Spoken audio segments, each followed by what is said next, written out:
Hi everyone, welcome back to my channel. If you are new, welcome. My name is Daphne and I am an elementary school teacher. Today I'm going to be showing you how to create a Google Slide virtual classroom. So let's get started.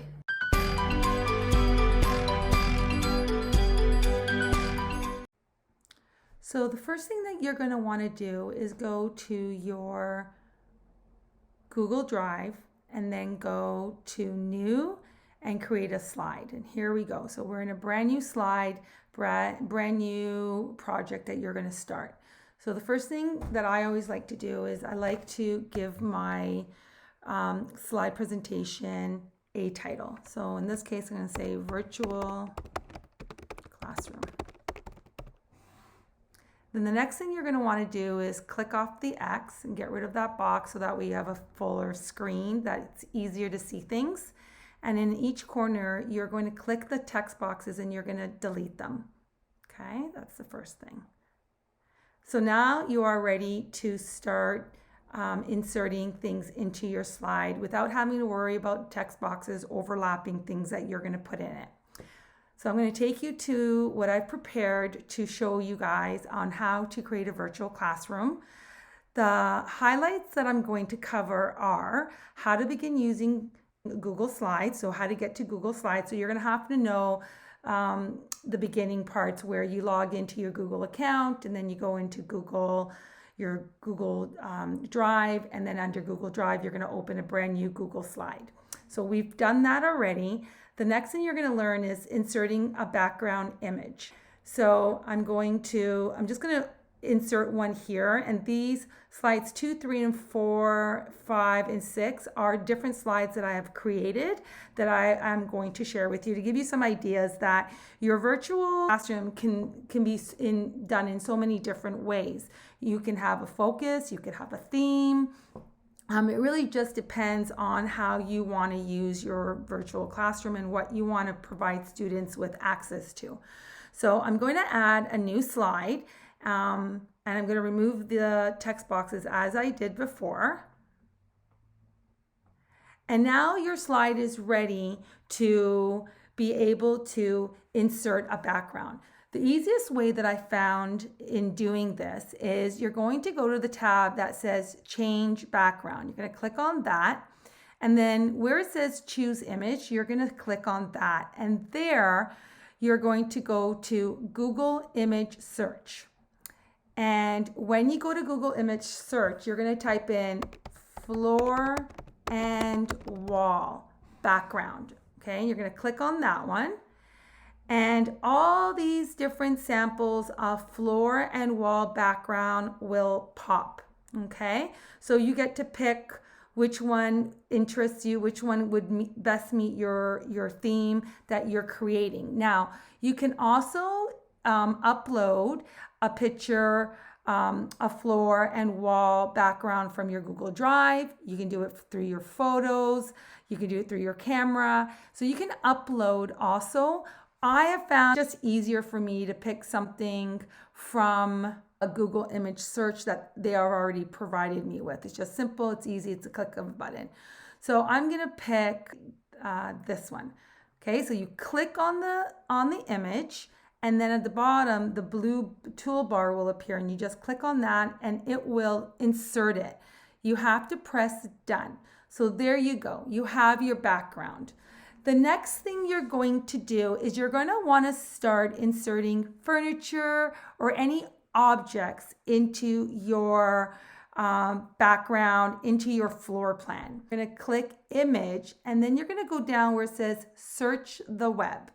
Box will pop up, and this is where you're going to search for things that you want to put into your floor plan. I have found that works really well when I'm looking for item furniture is you put transparent at the beginning. This will avoid having to remove the background that comes with some of the images that you might find on Google. You're going to go transparent, and then you're going to go couch, for example. So you click on that. And now these are the selections of different couches that come up that you can use in your floor plan. So for example, You have a lot of different ones. Why don't we go with this one? So you click on it and then you insert. And then, oh, it comes up and it says unable to create some images. So you say dismiss. So let's go back. Now that sometimes happens. So that's actually a really good example of what can happen. Okay, so we're gonna go down. I'm still looking, see which one interests me. I guess this is the part that takes the longest because you're really trying to find things that allow you to be creative. So here we go. Here is the couch, and you position it somewhere on the floor, and then it's very transparent. It actually looks like it's standing on the floor. Okay, so that's the first thing, and how you're inserting furniture. So you can get creative. You can add some more. Let's add a few more things. Let's do whiteboard. Because sometimes what I like to do is I include whiteboards, and then on the whiteboard I will put a quote, or I will put a message for my students, and they seem to really like that. Now, say for example, you come across an image and you only want part of it. You don't want the whole thing. You can double click it and the black rim border will appear. So all you have to do is move it up and crop it. And you can do that on all the sides. That allows it to be exactly like how you want it without all the extras. So I can put that there, and then inside you can insert a text box, and you can say, welcome to my channel. You can center that. All right. So let's keep going. Let's add some more. What can we add in a classroom? We can add a bookcase. That's really common, is to add a bookcase. Now, I like to use empty bookcases. You don't necessarily have to, but I like to. And the reason why I like to do that is because in my other classrooms that I have created, I like to insert books inside my bookcases and then add links, which I will show you how to do, which students actually absolutely love. Clicking on the books, take them to where the book is being read. So let's do that now. Let's add a couple of books in there. So what I write, books. And I like books that are standing, like with their spine. Sometimes I'm able to find that, and other times I'm not. It just really depends on the book that you find. This is also the most time consuming. If I had to pick the part that takes up the most time, is actually being able to find books to put into your library. Make it really small. And of course, you can pick different types of books. Recently, a strategy that really has seemed to work for me is I've created a folder with all the clip arts that I have used. And that way, when I'm going to create, it's sort of like my own little toolbox of clip art for my virtual classrooms. That has really helped, because then when I'm going to create my virtual classrooms, I can just go to my bank of images that I've saved on my Google Drive, and I just kind of copy and paste it into my classroom. That saves a ton of time with regards to searching for images. So that was the example. If we look back at the highlights, we've done the background, we've added furniture, we've added objects. Let's add one more. Recently, I added a speaker, and then I linked music, and my students thought it was the cutest thing. Put speakers. So you get to pick your speaker, and actually this was the one I used. And I basically put it in the corner here. Let's put a unique kind of lamp that we can add. You also want your virtual classrooms to be very engaging in what you put in your virtual classrooms, where kids will want to explore and learn about different things that you've linked your objects to.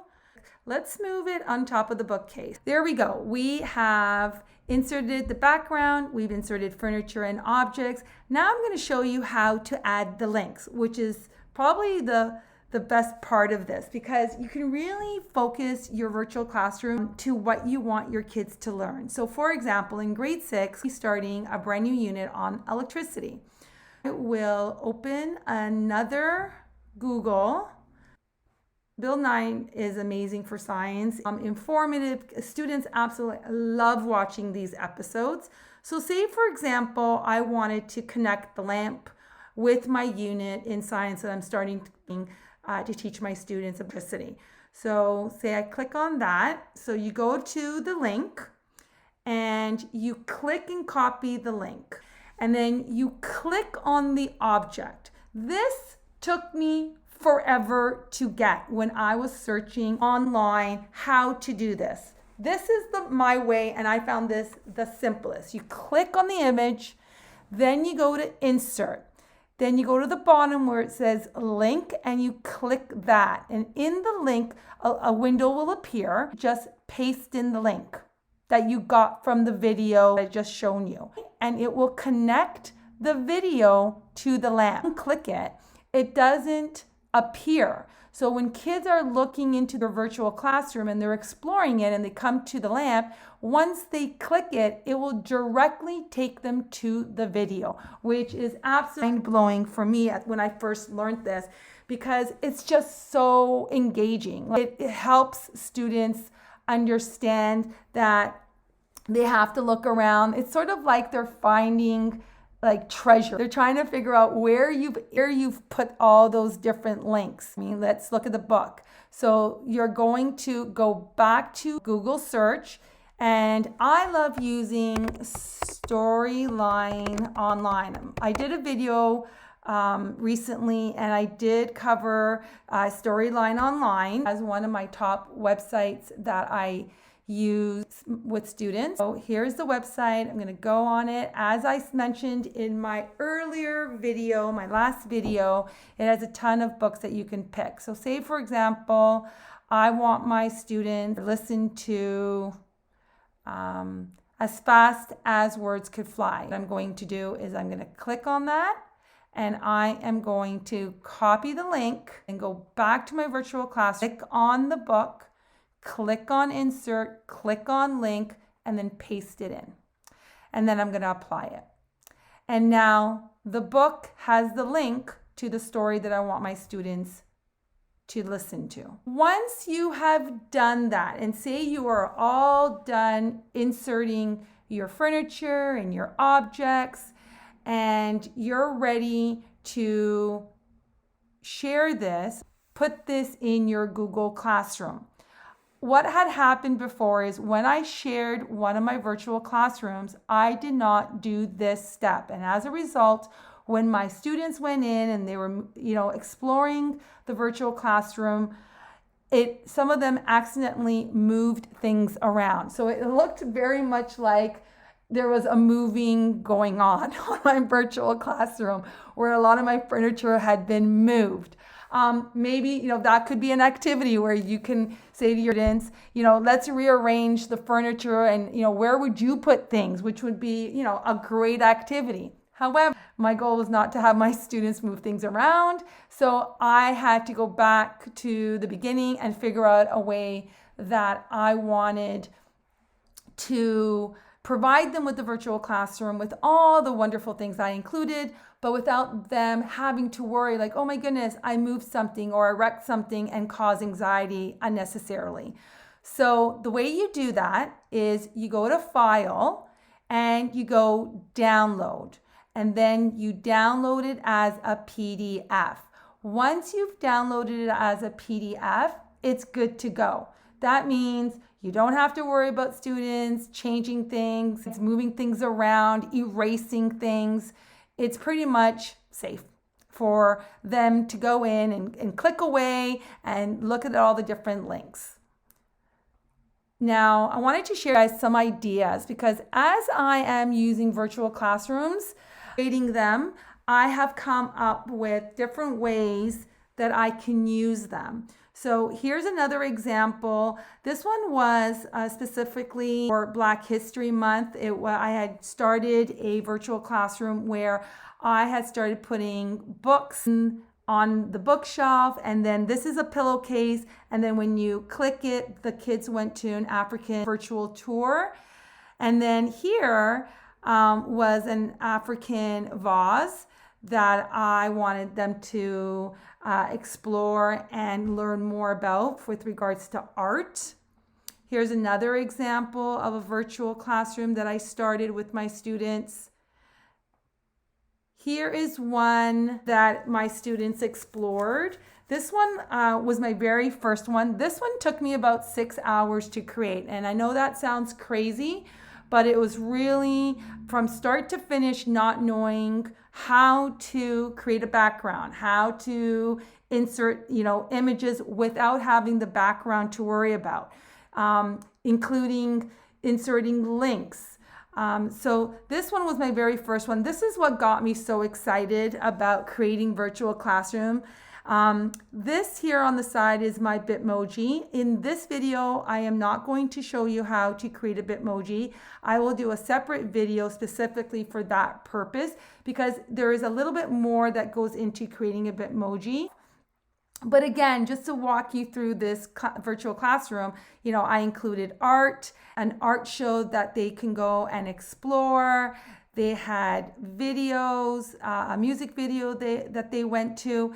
Here is an example of an image that I uploaded. So I basically took a picture of my cat using my cell phone, uploaded it to my computer, and then I was able to remove the background using a website that I found that was free and uploaded my cat's picture, and then they gave me the picture without the background. This slide is something that I started to create. I know a lot of teachers like to add read alouds in their classroom for students to go to listen to as a reading program. So I recently started this. I basically found books online and through the YouTube channel, and I just linked everything to the book. So I looked for the image of the book cover, and then I inserted the YouTube video of the story being read out loud. And now this is a staple in my classroom, and I intend to do this for all my subjects, focusing on just read alouds, where my students can go and click and listen to books read to them. Another way to incorporate virtual classrooms that I found at my school presently, we are working on music trivia, and I took the covers of the musicians and then I linked it to the YouTube where students could go and listen to the music. And again, this was just inserting it using the method I showed earlier. So there are many different ways that you could incorporate virtual classrooms for your students. I think the hardest thing is just understanding how to create your background, how to insert your images and your objects, and then how to make links. Once you know that, then really it becomes more of a thing about how to create engaging slideshow using all the different areas to help your students learn and help them extend their learning through a creative, interactive way. I hope you found my video helpful in how to create a virtual classroom using Google Slides. Please hit the like button and subscribe. Until next time, keep on teaching.